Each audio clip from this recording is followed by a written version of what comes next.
Hey, what's good, self-direct investors? I hope you're all doing great, and I want to welcome you back to my channel. If you're new here, my name is Jordan. I'm the mind behind Make More Capital, and today we're coming at you with a midweek update in the world of cannabis. Now, before we jump in, if you enjoy this video or you learned something, please just leave a like on it, as it really helps out my channel. And of course, if you want to learn how to take advantage of this generational investment opportunity, subscribe below so that you don't miss any future videos, and then there's plenty of content for you to go back, rewatch, and educate yourself with.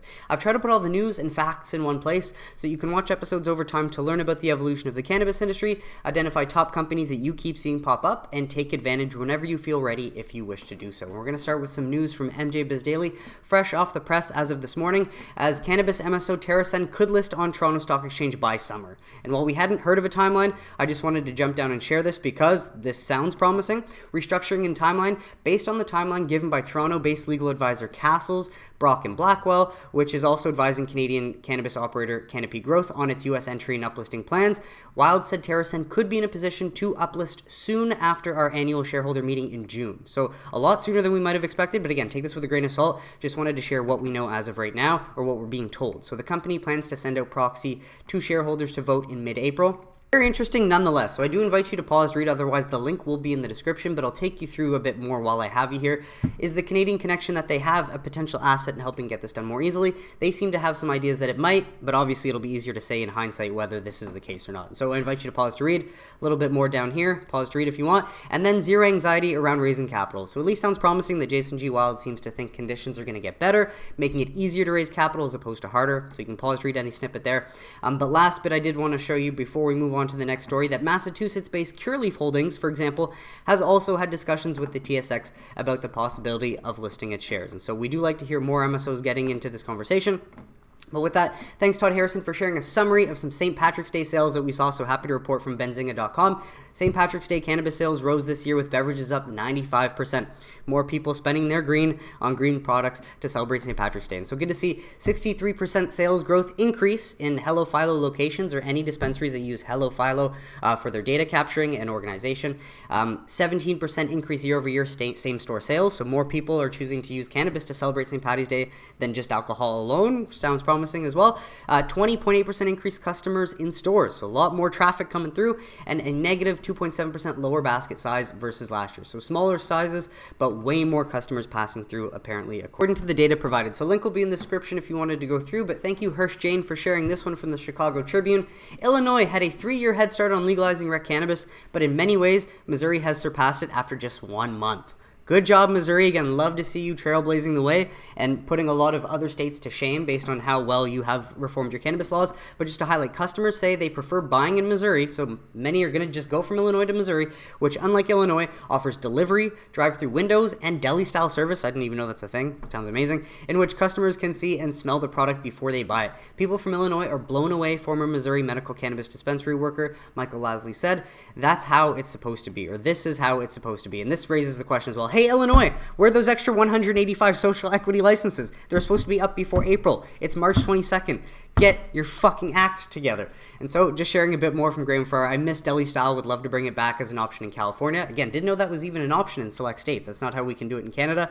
I've seen both sides of the counter in both states, and the differences are pretty stark. Thanks for the shout out. So, just love to see some states really leading the way, and that's where other states that do eventually reform their laws should try and follow. Missouri seems to be the trendsetter. And with that, thank you, Marijuana Moment, for sharing this timely study as medical cannabis legalization linked to significant decrease in opioid-related payments to doctors, study finds. Now, I don't know about you, but to me, this is huge and should be plastered over every mainstream media outlet across the country, especially when you consider over 100,000 Americans last year died alone from opioid overdoses, and this is the epidemic no one talks about. But this really just highlights that doctors, especially in states where cannabis is illegal, are more marketers than, solving actual health problems at their root, as opposed to just giving some sort of a band-aid that's going to help the symptoms. It's disgusting, but love to have more data supporting that. As the study from researchers at the University of Florida, University of Southern California, and Purdue University identified a significant decrease in direct payments from opioid manufacturers to pain medicine physicians as an effort of medical cannabis law passage, and found that physicians in states with an MML or medical license are prescribing fewer opioids. And this, again,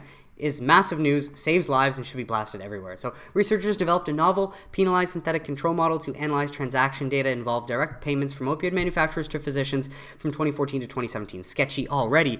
The incentive to provide opioids, my God. Seeking to determine if medical cannabis legalization had a causal impact. The study showed evidence that the decreased opioid manufacturer payments was due to the availability of medical cannabis as a substitute, so people can choose a safer, non-addictive medicinal alternative. Cannabis for the win. Additionally, the substitution effect is comparatively higher for female physicians and in localities with higher white, less affluent, and more working age populations, the researchers said, and possibly doctors with more compassion for their patients. Opioid manufacturers and physicians that prescribe opioids are part of an enormous industry. Yeah, it's terrifying and very troubling, worth an estimated $13.9 billion globally in 2021, alone according to a market report published by Grandview Research. Manufacturers and physicians often form professional partnerships that are financial in nature, as described by the study's authors. Yikes. So let this be a reminder to take your health into your own hands sooner than later and implement better habits so that you never have to put your health in the hands of someone that might put their financial interests or incentives above your well-being. And so full link below if you wanted to read through more.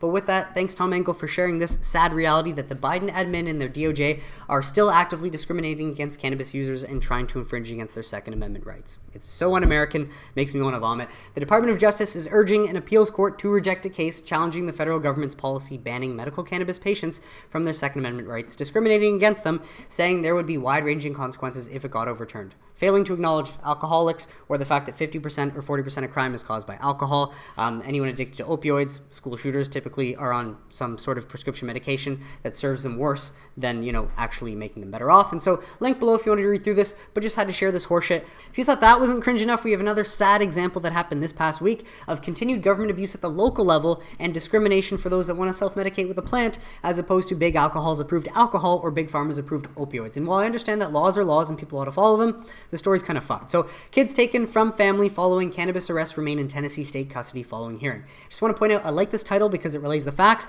and doesn't, add other information that's not necessary like race. Because while it is true that many minorities have been targeted unfairly by cops for decades, that's why I'm such a fan of descheduling, because overnight if cannabis is made legal as opposed to illegal, cops are going to have so much less of a reason to try and target these minorities. That being said, it points out the reality that kids are being taken from their parents by the state, and that is just wrong. This is what you see in Stalinist Russia. This is what you see in Mao's China. I'm not saying that's happening in America yet, but we do certainly not want to see this trend continue, because when they try to say that cannabis is the family killer, no, we're clearly seeing it is the state in this prime sad example. And so a few details. After a search of the family's car turned up 5 grams of cannabis, a misdemeanor in Tennessee, Williams, the father, was arrested.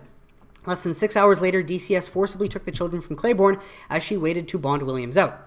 The family has been without their babies for 30 days, and the youngest child, Teasley noted, is a breastfeeding infant. 30 days without breast milk, that is certainly going to have effects on the kid. Unbelievable. And so Williams, the father, tested positive for THC, the active ingredient on cannabis. Claiborne tested negative. So the mother tested negative, but then the couple were then asked to submit a rapid hair follicle test. How reliable might that be? Both tested positive for methamphetamines, oxycodone, and fentanyl. And so while that obviously doesn't sound good, get this. Both parents deny using these drugs. A Coffee County court administrator said that they were inadmissible in court because it has nothing to do with what they were arrested on, and an expert said rapid hair follicle tests are known for producing false positives. Nonetheless, DCS used the results of the rapid test in a court filing as the basis for accusing Claiborne and Williams of severe child abuse. DCS also claimed the kids, 7, 5, 3, and 2, and 4 months old, had said their father took them on drug deals. And again, we just don't know how this evidence is. And so the father, Williams, has called those claims absolute lunacy, while the DCS claims were made in court filings a week after kids were taken away. Seems a bit suspicious that it's a week after. Now, it's possible the parents might have gone home and turned to drugs to deal with the stress. It's also possible that these tests do produce false positives and they're being framed. We don't know, but I gotta ask you, who do you think is a bigger threat to the kids? The parents or the state at this point? You be the judge. And so, on to some hopefully lighter and more positive news that we might get safe sooner than later. Thanks, Todd, for sharing. GOP senator wants bankers to unleash army of lobbyists to help pass cannabis banking bill. That's one ask to make. Why not force Schumer's hand and have him force a vote? That would be another obvious approach that we'd like to see sooner than later, because actions speak louder than words, but we like to hear this as opposed to not. To be very clear, this is a public safety bill. The longer we go without addressing the issue, the worse the situation becomes, and I've been saying that for years. It is true. More people die, sadly, the longer this policy is stalled. And so just wanted wanted to share a few comments. Don Murphy has been educating them relentlessly, but now they need an army of bankers. Thinly veiled attempt at pleading the payoffs. Always need the money, right? Lobbying dollars. The situation seems pretty tenuous in terms of safe. Steve Daines is serious about safe banking and is selling it as I have. It's not a cannabis bill about banking. It's a banking bill about cannabis. It's about law and order. He has the votes, and everyone who can count knows it. Bankers and veterans will end cannabis prohibition. I fucking hope so. What does that mean? He has the votes. There's no viable filibuster last session, and there are more than 60 votes. I'd say plus or minus 70 at this point now. We've heard in the past that there were votes in the past. Regardless, Schumer didn't hold it for a vote. But right now, it seems we have the votes then and now for SAFE and a SAFE Plus, Graham and Hope. If SAFE Plus comes to the floor, it has the votes to pass. So it's, again, basically Schmuck Schumer still blocking safe banking. Hasn't changed, but we continue to push on, and we hope that the Republicans are going to steal this issue from the Dems. So with that, just wanted to share more from the National Cannabis Roundtable. As organizations representing the state legal cannabis industry, we're calling on Senate banking to quickly act on the Bipartisan Safe Banking Act upon reintroduction and address the lack of access to capital and banking for cannabis-related businesses with the urgency that this issue deserves. And while we love to see the continued effort from the NCR in the form of letters, is anyone going to tell them that money is really what talks? Regardless, just have to recap, because at the end of February, we were told by two separate sources that Senate Banking Committee Chairman Sherrod Brown was going to introduce or unveil a standalone safe banking bill in the Senate. Now, he wasn't going to hold a vote or pass it, but the introduction was going to hopefully send some waves. But because of the Silicon Valley banking crisis, Nats Fertig told us last week that has been kicked down the road until after the April break as opposed to before the April break. So go figure. Cannabis continues to get kicked down the road so that they never have to deschedule it and provide all the benefits to Americans that descheduling would come with. And so while that does suck, just have to share that what we were anticipating for the end of March is now kicked until April. And so doesn't mean it's not going to happen, but we hate to see the continued, crises created throughout America that get in the way. And while we love to see this continued effort from the NCR in the form of letters, is anyone going to tell them that money is really what talks in the space? But regardless, just have to recap, because at the end of February, we were told that at the end of March, Sherrod Brown, Senate Banking Committee Chairman, was going to unveil or introduce a standalone safe banking legislation. Not vote or pass, but just introduce it. And that was going to hopefully send waves. Unfortunately, though, we saw in last week's video, because of the Silicon Valley banking crisis, the Senate Banking Committee is prioritizing that as opposed to keeping their promises about, bringing up cannabis. And so while that sucks, we're just seeing the can kick down the road again, because of course descheduling would solve a lot of problems in America, and the government does not want that. And so that's where we sit today. Whatever we were expecting at the end of March is now kicked until April. Is it going to happen? We don't know. We're still holding out for Germany, and I have a Germany update later in this video, but just sharing this as it comes. And so you can pause to read if you're interested. Probably won't, but either way, just sharing it. And so lastly with that, thanks Todd for sharing what BTIG has to say on U.S. cannabis. So again, take these with a grain of salt because they've often been wrong. But U.S. Cannabis Blog Edition 4, many moving pieces and mid-earnings cycle thoughts. What you should know, banking turmoil fallout, and so you can pause to read if you're interested. And then I'm just going to scroll down and share recent Fed policy activity and touching on the topics. And you can pause to read it if you're interested. So, again, take these with a grain of salt. Some state news. This one from MJ Biz Daily is Pennsylvania court rules medical cannabis costs can be reimbursed. Love to see it. A big victory for the citizens of PA, especially those who might use cannabis to treat any work-related injuries, as they are now eligible for reimbursement, a state court ruled. And so the PA Commonwealth Court sided with the plaintiffs on Friday in two separate cases, the Pittsburgh Post-Gazette reported. And so more here if you wanted to pause to read, and there's a little bit more. I'm not going to make you go grab the link. You can pause to read for the full story here.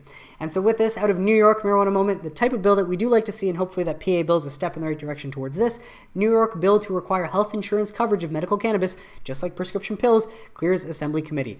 This is helping normalize the medicine in a big way. And so love to see this. Still a lot of hurdles to go through, but happy to relay so far. The Assembly Health Committee passed the legislation from Majority Leader Crystal People-Stokes in an 18-7 vote on Tuesday. It now heads to the Ways and Means Committee before potentially advancing to the floor. So not much to celebrate out of New York, but this is one potential something that they can consider celebrating if it ends up going all the way through and passing. And so more here if you want to pause to read.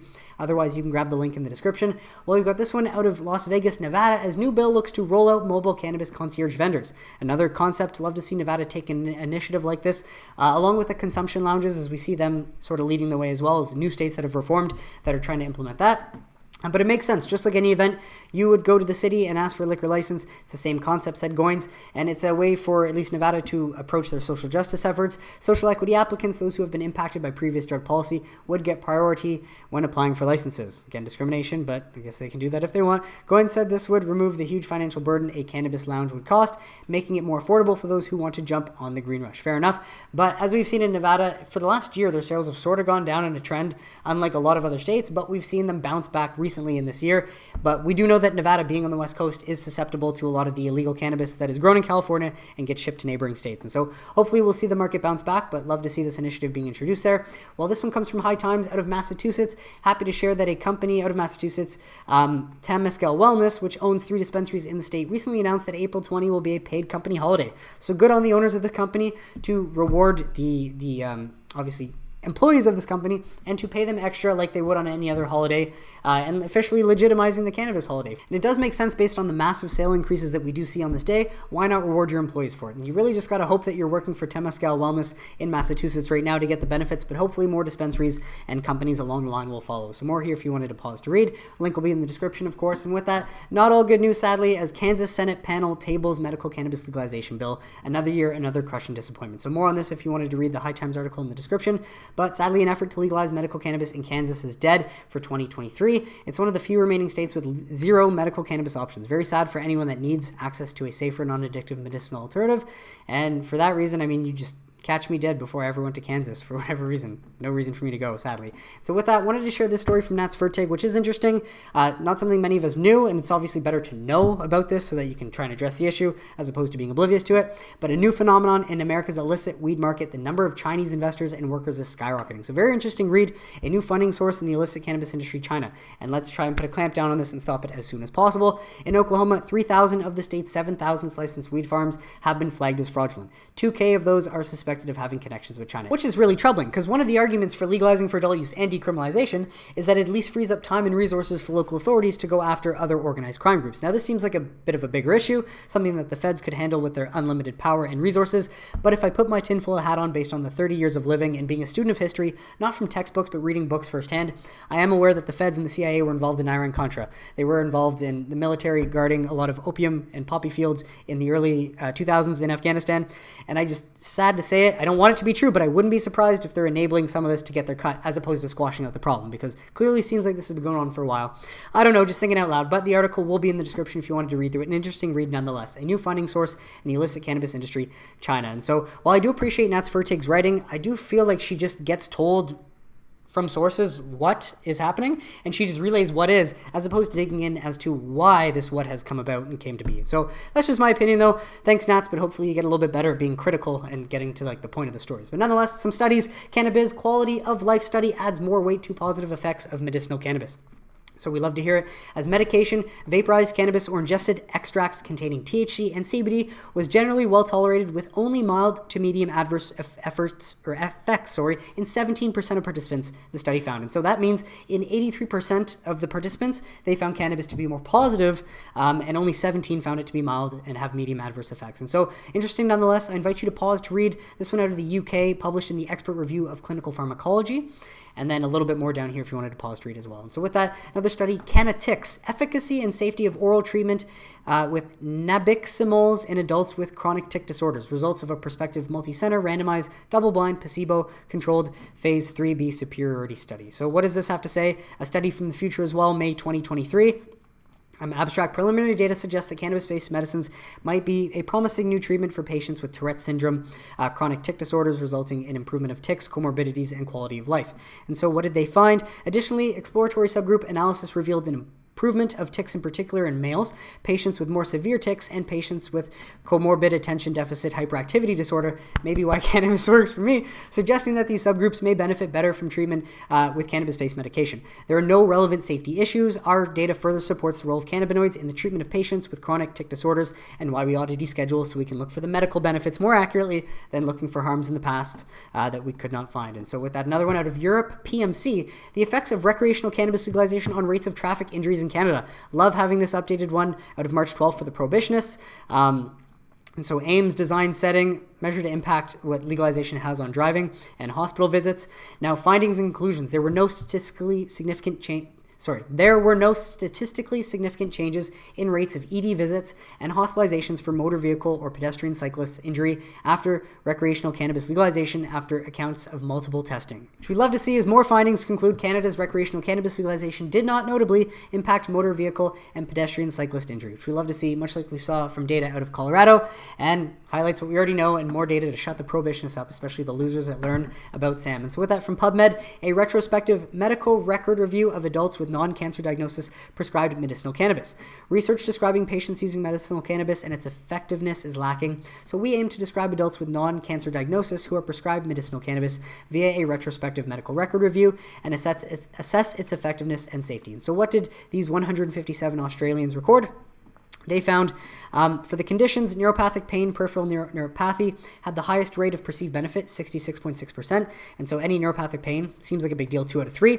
Found relief, followed by Parkinson's disease, 60.9%, MS, 60%, migraines, 43.8%, chronic pain syndrome, 42.1%, and spondylosis, 40%. And then for the indications, medical cannabis had the greatest perceived effect on sleep, 80%, 4 to 5 people found it more helpful, that's huge, followed by pain, 51.5%, again, more than the majority, 50, and muscle spasms, 50. So highlighting the study supports medicinal cannabis's potential to safely treat non-cancer chronic conditions and indications. We love to hear it. Now, hopefully we see it descheduled sooner than later so we can start studying the medical benefits, of course. And so with that, Springer link, medical cannabis for chronic non-malignant pain management. This one from 2023 doesn't give a specific, March 10th, 2023. So purpose of review, recent findings, you can pause to read if you're interested. I just don't want to make this video too long. I think it's getting long already. But summary, a total of 77 articles were selected, and after a thorough screening process using PubMed and Google Scholar, this paper demonstrates that medical cannabis use provides adequate pain management. Love to hear it. I can also confirm that it does. Patients suffering from chronic non-malignant pain may benefit from medical cannabis due to its convenience and efficacy. And I hope if you need it, you live somewhere where you have access to a safer, non-addictive medicinal alternative. And if you don't, I hope you can move sooner than later. And so with that, wanted to share this sad news out of the UK, as apparently top secret drug report supported decriminalization, yet more examples of how the government ignored advice and continued in the pursuit of the politics of drug policy and likely influence from big pharmaceutical. And so sad, the Home Office, and this is out of the UK, has won a battle to suppress a report from its own expert advisor that recommends decriminalization possession of drugs. And sadly, it seems they've won the battle to continue suppressing this report. Infuriating. More on this link below if you wanted to read through it, but just sad to see government still failing their people like that. Well, we got this one out of VOC Netherlands, trying to find some timeline out of Germany. We haven't gotten one, but this is the first one I've stumbled upon. So take it with a grain of salt, but from CNBC.com, so again, take it with a grain of salt. But cannabis in Germany will be a success story. Europe's biggest economy moves closer to weed legalization. May 1st, 2023. We were hoping by the end of March, maybe the beginning of April by 420, but now May 2023 will be seen as the day Germany legalized cannabis for personal use. Now, this seems like a bit of crock of horseshit, because obviously they have to introduce the bill first, and then it takes time between the introduction and the unveiling to actually voting on it and passing. Now, if they move quick, we would love to see that, but we cannot expect that. And so May 1st, 2023, a new timeline for Germany. We will have to wait and see. And with that, apparently out of France, the government to keep a cautious watch on German cannabis bill, as they might make some moves after they see the implementation and success of it. And so again, we hope Germany moves quick so that France will too. But I don't know if you've been watching the protests in France. They can keep a cautious watch on their retirement laws, because we love to see that while Macron goes into full dictator mode and shuts down the right to protest. I don't know if you've been following, but yeah, France is alive right now protesting the government abuse, and it looks like another French Revolution we have underway. And so we will keep tabs on a lot of these things that continue to unfold in real time, but that's what we love to do, navigate you through these uncharted waters. And that is it for today's episode, folks. I want to thank you so much for tuning in, and I really hope you got some value out of it. What did you think of today's stories mentioned? Let me know in the comments if you have any questions or suggestions, and I'd be happy to address them. But besides that, if you enjoyed this video and you learned something, please just leave a like on it. Subscribe below if you don't want to miss any future videos, and I will catch you on Sunday for This Week in Cannabis News. Have a great week, everybody.